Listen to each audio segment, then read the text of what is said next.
जगदीश स्वामी की जय। मैं राजेश जैन ग्यारसपुर आज जगदीशपुरी मानोरा में यहाँ कलाकार सुधी दोस्त को साक्षात भगवान जगन्नाथ स्वामी जी मानोरा में अपने भक्त रफ्तार मानव जिंदगी को दिए हुए वचन को पूरा करने के लिए सुबह पधारेंगे। हमारे बीच में भगवान जगदीशपुरी मानोरा के 10वीं पीढ़ी के पुजारी जी यहाँ पर उपस्थित हैं, श्री गगन गुरु जी। हम इनसे 2-4 सवाल करेंगे और आपको बताएंगे कि ये ऐतिहासिक नगरी मानोरा नगरी कैसे जगदीशपुरी में बन गई और यहाँ के भक्तों ने किस तरीके से भगवान को प्रसन्न किया। उन भगवान को प्रसन्न करने की विधि हमको बताएंगे जगदीशपुरी मानोरा के 10वीं पीढ़ी के आचार्य गगन गुरु जी हमको बताएंगे। सबसे पहले गुरु जी मेरा आपको जय जगदीश जय जगन्नाथ। जैसा कि यहाँ बताया जाता है रफ्तार मानव जी और पद्मावती मैया अपने किसी विशेष लक्ष्मी पूर्ति के लिए जगन्नाथपुरी तक पदयात्रा पिंड भरते हुए रहे थे। मेरा पहला सवाल आपसे ये है कि क्या महिलाओं का पिंड भरना हुआ खास है अथवा नहीं? बहुत अच्छा प्रश्न किया है। महिलाओं का दंडवती करना का विधान कुछ अलग होता है, लेकिन जो शास्त्रों की विधि से जो अभी महिलाएं पिंड भरती हुई आ रही हैं ये वर्जित है। महिलाओं का दंडवती करने में जो स्तन होते हैं वो अपनी धरती यानी जो है कि धरती से यानी स्पर्श नहीं होने चाहिए। तो जो महिलाएं जो दंडवती करती हुई आती हैं ये गलत तरीका होता है। उनका दंडवती करने का शास्त्र की विधि से कुछ अलग विधान दर्शाया गया।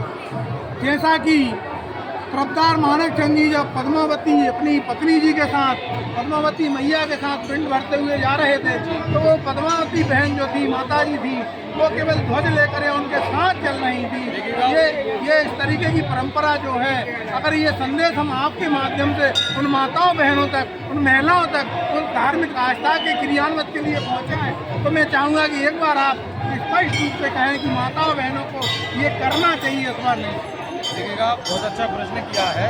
जो भक्त मानकचंद रफ्तार जी थे उनकी जो पत्नी थी देवी पद्मावती वो उनकी दंडवती में सहयोग के रूप में गई थी और उनके जो जीवन यापन में उस समय जो व्यवस्थाएं थी उस सहयोग को पूर्ति के लिए वो यहाँ से मानोरा से पुरी की ओर गई थी। ध्वजा को लेकर प्रजा के साथ व्यवस्थाओं के साथ यहाँ से दंड और मानकचंद रफ्तार जी जो थे वो दंडवती करते हुए गए थे तो उनकी सहयोगी के रूप में वो यहाँ से वहाँ गई थी। और जैसा कि महिलाओं की दंडवती का विधान नहीं होता है एक हिसाब से, लेकिन शास्त्रों की विधि से देखा जाए तो कुछ विधान अपन को शास्त्रों की विधि से मिलते हैं। मैं गुरुजी आपसे श्री आचार्य गगन गुरुजी आपसे एक सवाल और ये पूछना चाहता हूँ। जैसा कि आज यहाँ लाखों की श्रद्धालु उपस्थित हैं, कल और लाखों लोग आएंगे और हम वहीं से देख रहे हैं कि श्रद्धालु अपनी श्रद्धा में नतमस्तक होते हुए भगवान के पास आ रहे हैं, पिंड भरते हुए आ रहे हैं, जयकारा लगाते हुए आ रहे हैं। और यहाँ पर भगवान के मुख्य मंदिर पर यहाँ पर उल्टे हाथ और सीधे हाथ लगे हुए हैं। ये हाथ गोबर के भी हैं और हल्दी के भी हैं। इन हाथों के उल्टे और सीधे होने का, गोबर के और हल्दी होने का क्या प्रयोजन है, इस बारे में आप हमको विस्तार से बताएं।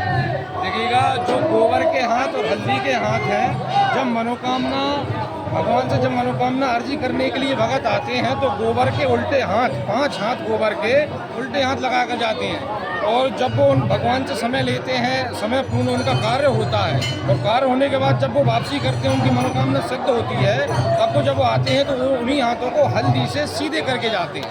ये मान्यता है। जैसा कि गुरुजी आपने बताया कि उल्टे और सीधे हाथों की ये परंपरा है, बहुत सारे लोग ऐसे हैं जिनको दिव्य रथ पे भगवान जब विराजमान होते हैं, रथारूढ़ जब भगवान विराजमान होते हैं तो उनके दर्शन करने से जो पुण्य लाभ होता है। बहुत सारे लोग ऐसे होते हैं कि जो अपने भक्त रफ्तार मानक चंद जी और पद्मावती देवी जी की जो सुराई यहाँ मंदिर के पीछे बनी हुई है वहाँ पर भी जाकर अपनी मान्यता मन्नत मांगते हैं, उनकी भी पूरी होती है।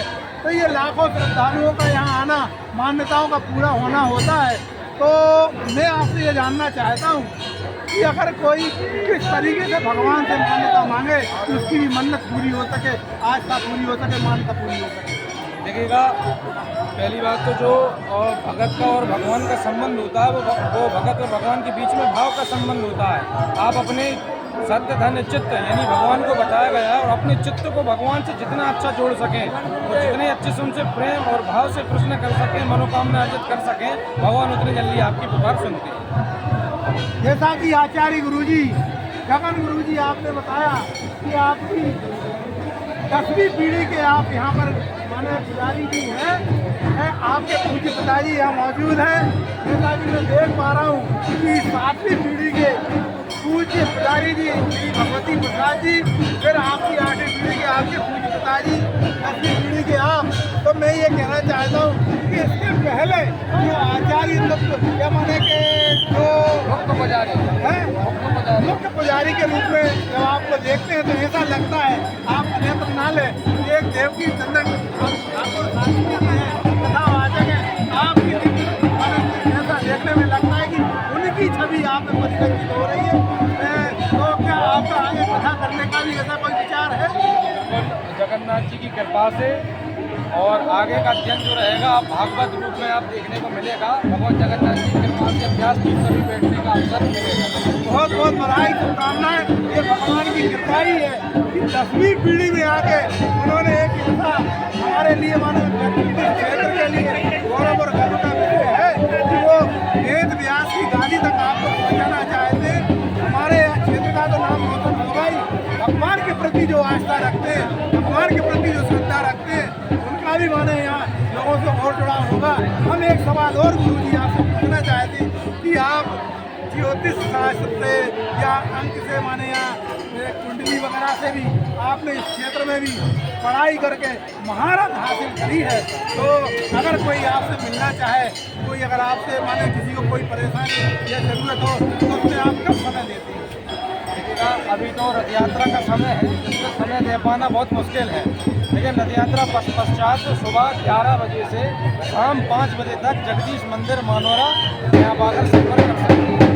जैसा कि अभी हम मानोरा आ रहे थे तो यहाँ के रहने वालों ने अपने घरों के बाहर हिंडोला तोरण द्वार टाइप के बनाए थे।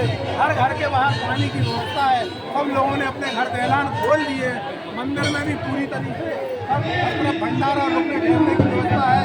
कल जब रथ यात्रा निकलेगी आप भगवान के साथ आपकी पुजारी के रूप में विराजमान रहेंगे। तो हमारा ये कहने का मतलब है कि जो लोग हम लोग पुजारी लोग मरना चाहते हैं ये वो उचित है।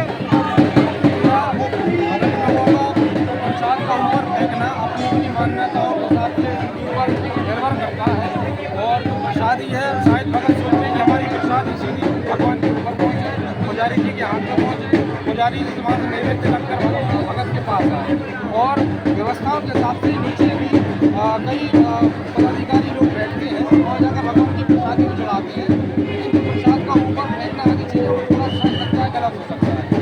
प्रसाद माने वहाँ जो रस्ते जो मौजूद लोग हैं, पुजारी जी हैं, व्यवस्थापक लोग हैं, उनके हाथ में लेके ही माने के अपने प्रसाद को भगवान तक पहुँचाएं। एक बात और मैं गुरु जी आपसे कहना पूछना चाहता हूँ, जगन्नाथ का भाग और जगत पसारे हाथ, जैसा कि भगवान जनकपुरी में पहुँच जाएंगे, कल वहाँ पहुँचेंगे, फिर दूसरी दिन वहाँ से वापस होगी। उससे पहले हाथ का अंडा लगता है, वो अंडा अगर कोई श्रद्धालु अगर चढ़ाना चाहे तो उसकी क्या व्यवस्था है? श्रद्धालु की आस्था कितनी, लोग की